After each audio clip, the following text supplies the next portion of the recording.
Hello বাগান প্রেমী বন্ধুরা, কেমন আছো সবাই? ভালো আছো তো? আজ আবার আমি এসে গেলাম আমার ছাদ বাগানে। আজ এমন একটি গাছের কথা বলবো যে গাছ শুধু শীতকালে নয়, গরমকালেও ফুল ফোটে। এটা আমি জানতাম না, কিন্তু আমি একদিন নার্সারিতে গিয়ে দেখি যে গরমকালে অর্থাৎ চৈত্র মাসে এই গাছ বিক্রি হচ্ছে।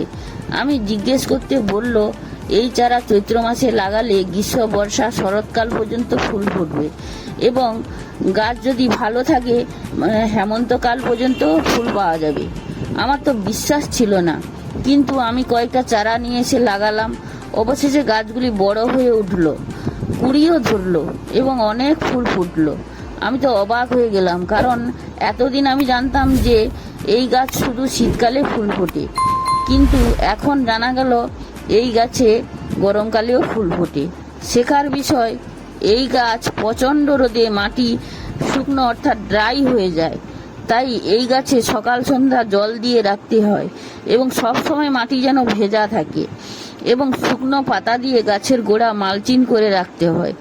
মাসে একবার কীটনাশক স্প্রে করতে হয়, সপ্তাহে খোল পচা জল দিতেই হবে, কিন্তু কোনো রাসায়নিক সার দেওয়া যাবে না, কারণ গরমকালে রাসায়নিক সার দিলে গাছের পাতা জ্বলে পুড়ে গাছ চুঁয়ে যাবে। তাই এই গাছে রাসায়নিক সার একদম দেওয়া যাবে না। এই গাছ নার্সারিতে অর্ডার দিলে পেয়ে যাবেন। তাই আপনারা যদি গ্রীষ্মকালে বাড়িতে নিত্য পূজার জন্য ফুল চান, তাহলে এই গাছ লাগাতে পারেন। এই গাছটি হলো গাঁদা গাছ। গরমে গাঁদা গাছ মরে গেলে শীতকালে আবার যদি আপনারা গাঁদা চারা লাগিয়ে দেন, তাহলে সারা বছরই গাঁদা ফুল পেয়ে যাবেন। তাই আমার অভিজ্ঞতা থেকে আমি বললাম যে গরমকালেও গাঁদা ফুল ফোটানো যায়। আজ চলি। থ্যাংক ইউ বন্ধুরা।